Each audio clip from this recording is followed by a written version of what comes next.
তো হ্যালো বন্ধুরা, পায়েল মনো ব্লগে তোমাদের সবাইকে অনেক অনেক ভালোবাসা। তো আজকের ব্লগটা আমি এখান থেকে শুরু করছি। তো দেখো, সকালবেলা ঘুম থেকে উঠে পড়েছি।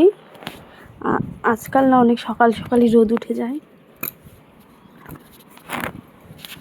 তো দেখো, উঠেই হাতে ঝাড়ু নিয়ে নিয়েছি, রোজকার কাজ এটা। তো ঝাড়ু নিয়ে নিয়েছি, এখন ভালো করে ঘরটা ঝাড় দিয়ে দিব। রোজ রোজ বন্ধুরা এক কাজ করতে ভালো লাগে না, আর দেখাতেও ভালো লাগে না। রোজ রোজ কি দেখাবো, একই কাজ। তোমাদেরও দেখতে ভালো লাগবে না, আর আমারও রোজ রোজ একই কাজ দেখাতে ভালো লাগে না। তো দেখো, আগের ঝাড়ুটা বলেছিলাম শেষ হয়ে গেছে, মানে ওটা দিয়ে নোংরা যাচ্ছেই না। তার জন্যই আবার আর কি ভালোই কয়দিন হয়েছে, 4-5 দিন আগে তোমাদের দাদাভাই আমাকে নতুন একটা ঝাড়ু এনে দিয়েছে। আর আগের যেই ঝাড়ুটা ছিল এটা আমি এখন রান্নাঘরে ঝাড়ু দিই। তো দেখো, এর সাথে রান্নাঘরটাও ঝাড় দিয়ে নিচ্ছিলাম।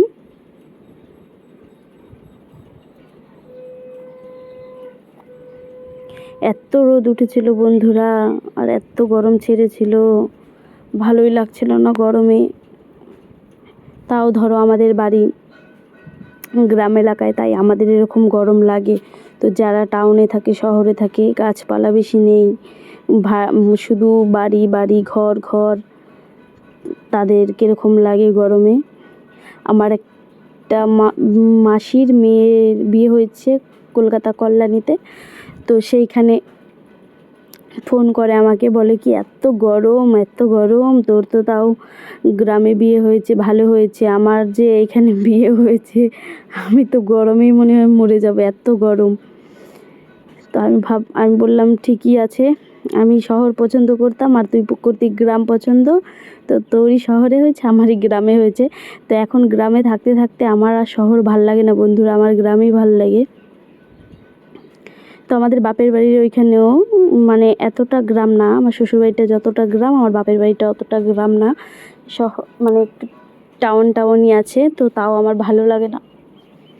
ভাবো, যে বাপের বাড়িতে ছোটোর থেকে বড় হয়েছি, সেই বাড়ি এখন বলছি ভালো লাগে না। মানা যায় এই কথা, কিন্তু হ্যাঁ, এটাই সত্যি। বাপের বাড়ি গেলে এখন মনে হয় একটু পরপরই মনে হয় ঘুরতেই এসেছি, নিজের বাড়ি মনে হয় না। এখন এটাই মনে হয় নিজের বাড়ি। তো সত্যিও তো তাই, এটাই তো মেয়েদের তো এটাই নিজের বাড়ি, শ্বশুরবাড়িটাতে হলে নিজের বাড়ি। তো এখন বাপের বাড়ি যেতেও ইচ্ছে করে না। আগে যখন অনেক যেতে ইচ্ছে করতো বন্ধুরা, নতুন নতুন যখন বিয়ে হয়েছে তখন খুব যেতে ইচ্ছে করতো, কিন্তু যেতে পারতাম না, তখন এত যেতে দিত না। আর এখন দেখো যেতে পারবো, কিন্তু আমার যেতে ইচ্ছে করে না। আমার শ্বশুরমশাই একদিন বলেছিল, বলে কি হ্যাঁ, এখন তো তুমি যেতে চাও, এরকম দিন আসবে তুমি নিজেই যেতে চাবে না, বলবে কি না আমি যাবো না, আমার এখানেই ভালো লাগে। আমি বলতাম কি না, সেটা কোনো দিনও হবে না, আমি বলবোই না। বলে ঠিক আছে, দেখা যাবে। তো এখন সত্যি সেটাই, এখন আমার বাপের বাড়ি যেতে ইচ্ছে করে না, আমার শ্বশুর বাড়িই খুব ভালো লাগে।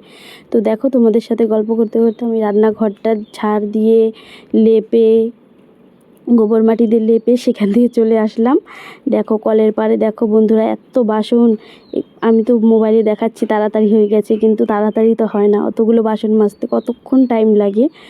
তো সেখানে বাসন টাসন মেজে চা করে বরকে খাইয়ে কাজে পাঠিয়ে দিলাম। এখন আমরা খাবো। তো ওকে এখান থেকেই উঠিয়ে দিয়েছিলাম, তো আমাদেরটা আর একটু বেশি করে জাল দিয়ে নিলাম। আমার একটু কড়া চা আবার ভালো লাগে, তো তার জন্য আরেকটু জাল করে নিলাম চাটা। এখন সবাই মিলে খেয়ে নেব। তো সবাইকে তো আর দেখাতে পারি না, গ্রামের লোক বুঝোই তো বন্ধুরা, বিক্রিও করি। তো দেখো, তার আগের দিনই তোলা হয়েছিল, তার জন্য বেশি পটল নেই এখানে। তো তাও দেখাচ্ছিলাম, দেখো কি সুন্দর পটলগুলো ধরে আছে। আর দেখতেই পাচ্ছ বন্ধুরা, সকাল সকাল এত রোদ উঠেছে। তো এখন বাজে 8:30 সকাল। তো দেখো কত রোদ উঠেছে। তো আমার মেয়ে আর আমি সব সময় বন্ধুরা বাটিতে চা নিই, বাটি নিব, চামচ নিব আর চা নিব। আমরা এইভাবেই খাই, আমার মেয়েও এইভাবে খায়, আমি এইভাবে খাই। তো দেখো, আমার শাশুড়ি মাকে কাপে দিয়ে দিলাম, আর আমার শাশুড়ি মা মাঠে কাজ করছিল। তো সেখান থেকে ডেকে নিয়ে আসলাম, আমি আর আমার মেয়ে গেছিলাম সেখানে ডাকতে। তো ডেকে নিয়ে আসলাম, নিয়ে এসে তারপর সবাই মিলে চা খেয়ে নিলাম। তো তারপর বন্ধুরা আর আমি কাজকর্ম দেখাতে পারিনি, কারণ মেয়ে স্কুলে যাবে, খুব তাড়াহুড়া করে কাজ করেছিলাম। তো দেখো আমার জামা কাপড়ও ধোয়া হয়ে গেছে, এদিকে আমার রান্না হয়ে গেছে।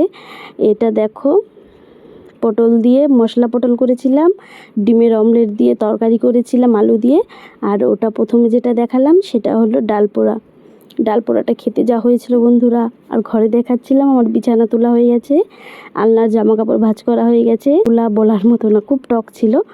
তো সেটাই খেলাম দুপুরবেলা, তো খুব ভালো লাগছিল। তো আমার মেয়ে আর আমার শাশুড়ি মা চলে গেল ননদের বাড়িতে, সেখানে আমাদের পুজো আছে ননদের বাড়িতে, সত্যনারায়ণ পুজো। আমাকে যেতে বলেছিল কিন্তু আমি যাইনি, বললাম না আমার ভালো লাগছে না, আমি যাব না। তো দেখো ওরা চলে গেছে, আমি স্নান টান করে পুজো দিয়ে উঠান ঘর ঝাড় দিয়ে তারপর সন্ধে টন্ধে দিয়ে চলে আসি সন্ধেবেলা আমার বান্ধবীর বাড়িতে।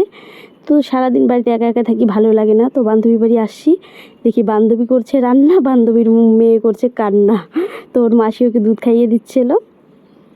আর এদিকে দেখো সন্ধেবেলা আমার শ্বশুর মশাই আমার জন্য খাবার নিয়ে আসছে। আর বান্ধবীর বাড়িতে গেছিলাম, বান্ধবীর বাড়ির ফ্রিজ আছে, তো বলে কি ফ্রিজের জল নিয়ে যাও।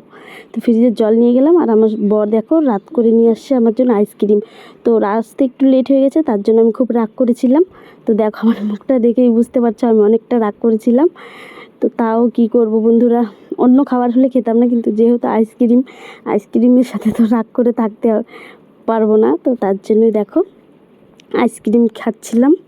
তো আইসক্রিমটা খুব টেস্টি ছিল। তো কার কার বর এরকম করে, টাইম মতো বাড়ি আসে না, আমার বর তো টাইম মতো বাড়ি আসে না, শুধু মিথ্যে কথা বলে কি আসি কিন্তু আসে না, অনেক লেট করে আসছে আজকে, তার জন্য খুব রেগেছিলাম। তো ভিডিওটা কীরকম লাগলো, ভালো লাগলে লাইক কমেন্ট শেয়ার করে দিও, আর চ্যানেলে নতুন হয়ে থাকলে সাবস্ক্রাইব করে দিও বন্ধুরা। আইসক্রিমটা সত্যি খুব ভালো ছিল। তো আমার সারাদিনটা তো এইভাবেই কাটলো। তো ভিডিওটা যদি ভালো লাগে লাইক কমেন্ট শেয়ার করে দিও। আবার বললাম টাটা।